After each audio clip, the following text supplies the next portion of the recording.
안녕하세요, 치과의사 옹입니다. 오늘은 새로운 구강위생관리법으로 곽강받고 있는 오일풀링에 대해서 알아보겠습니다. 오일풀링은 많은 국내외 연예인들이 건강관리법으로 소개하면서 주목을 받기 시작했습니다. 오일풀링은 힌두교 경전을 통해서 인도에서 전해져 내려오는 아유르베다 전통의학의 민간요법으로 식물성 기름을 입에 넣고 일정 시간 헹군 후 다시 뱉는 방식으로 시행됩니다. 오일풀링은 의학적으로 완전히 검증되지 않은 건강관리법입니다. 오일풀링에 대해서 의학적인 연구가 많이 진행되고 있지만 아직까지는 민간요법일 뿐이므로 이제부터 설명드릴 내용을 맹목적으로 따라하는 것은 주의가 필요하겠습니다. 오일풀링의 시행 방법은 간단합니다.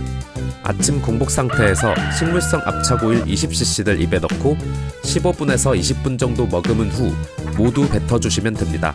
물이 아닌 기름을 사용하기 때문에 물에는 녹지 않는 지용성 이물질, 세균, 노폐물들을 깨끗하게 청소해주는 효과가 있다고 합니다. 아침에 공복 상태에 시행하는 이유는 이 시간에 구강 내 박테리아의 번식이 매우 활발하기 때문입니다.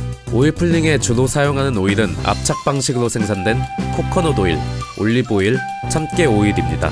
이 오일 종류를 고를 때 많이 신경을 써야 하는 부분이 있는데 우선 압착 방식이 아닌 정제 방식으로 만들어진 정제유 또는 방부제가 들어간 가공 오일 등은 사용하면 안 됩니다. 여기서 압착 방식이란 원재료를 으깨서 나온 즙에서 기름을 추출하는 방식입니다. 기름의 품질, 영양, 향이 좋지만 고온에서는 쉽게 산패하여 변질됩니다.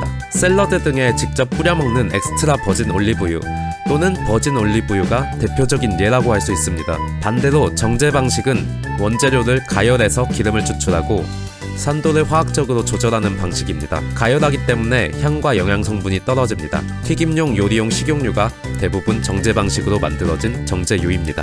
오일풀링용 오일은 꼭 식물성 압착 오일을 쓰는 것 잊지 마세요. 오일풀링의 가장 큰 효과는 입안의 세균을 없애는 것입니다. 오일풀링을 시행하면 입안의 세균수를 많이 감소시킨다는 연구 결과를 발표한 논문들이 최근 여러 개 발표되고 있습니다. 입안의 세균이 줄기 때문에 충치 예방, 입냄새 제거, 이문병 예방 등의 효과를 볼 수도 있다고 합니다.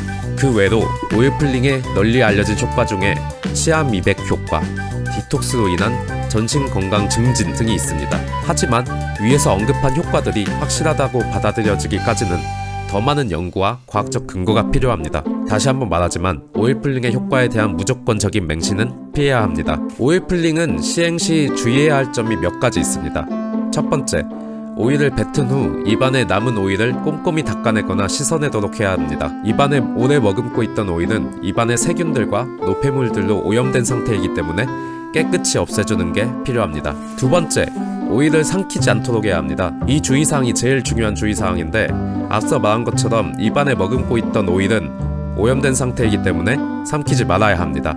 오일을 삼키면 세균 감염, 흡인성 폐렴, 심할 경우 폐혈증에 걸릴 위험까지 있다고 합니다. 세 번째, 입안에 상처가 있을 경우 하지 말아야 합니다. 입안에 상처가 있을 경우 오염된 오일로 인해 상처의 치유가 지연되거나 감염될 수 있으므로 입안에 상처가 존재하면 오일풀링을 하면 안 됩니다. 오늘은 오일풀링의 시행 방법, 효과, 부작용 주의사항까지 알아보았습니다. 감사합니다. 치과의사 옹이었습니다.